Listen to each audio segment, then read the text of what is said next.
Architecture is not about buildings. You always make a mistake. Architecture is about a time in life, about people.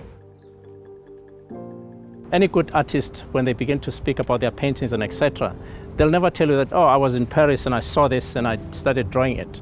The guy will tell you about his emotion of the space where he was and what it informed him to do. My name is Phill Mashabane. I'm a practicing architect, a non-practicing attorney, and I'm an arbitrator mediator.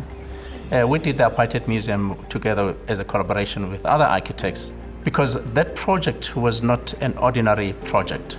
This was intended to be a response to a bid by the Akani Egoli Holdings, who were bidding for a gaming license.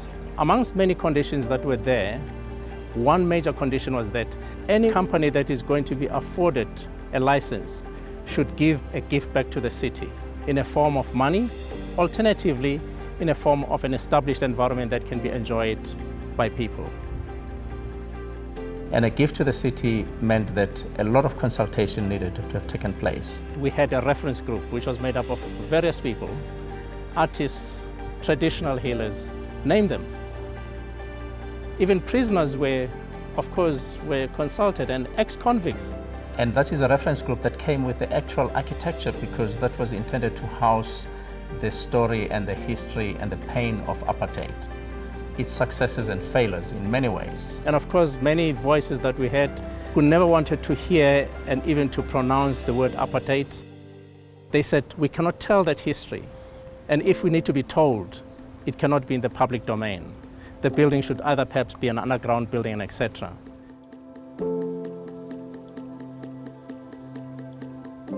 And of course, every person who was part of the discussions then or reference groups, they sit and stand there feeling proud that I contributed to the establishment of the housing of our history. We may not like it, but it is there. These are pillars that are enshrined with statements enshrined in the Constitution. And each statement, like freedom, freedom is not free. Freedom comes with huge responsibility. As soon as you go through the 10,000, you'll walk up onto the top of the building without feeling that you've actually gone some 15 meters high above the ground level here.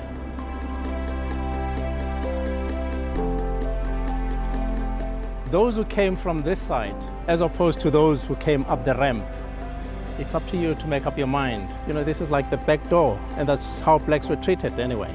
And so is our constitution and the design in architecture. There should be always a meeting point. And of course, those who came up here and those who came up here when we are here, we're all the same. Our lives have got various pockets, and so is the mind of a human being.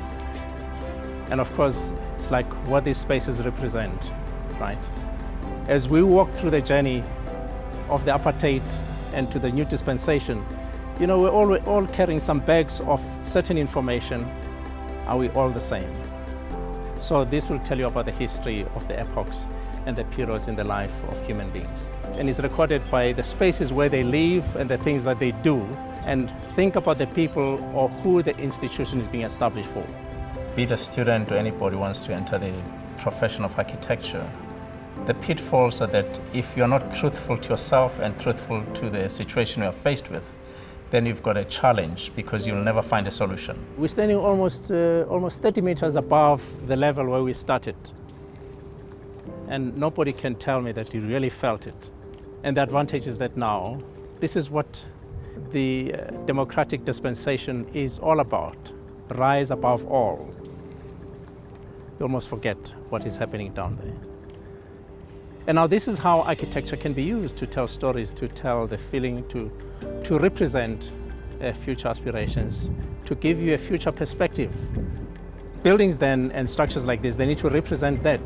They need to take you on a journey, so by the time you reach the end, when you look back, that's when you commend or congratulate people about the journey they've traveled, not the destination where they've arrived.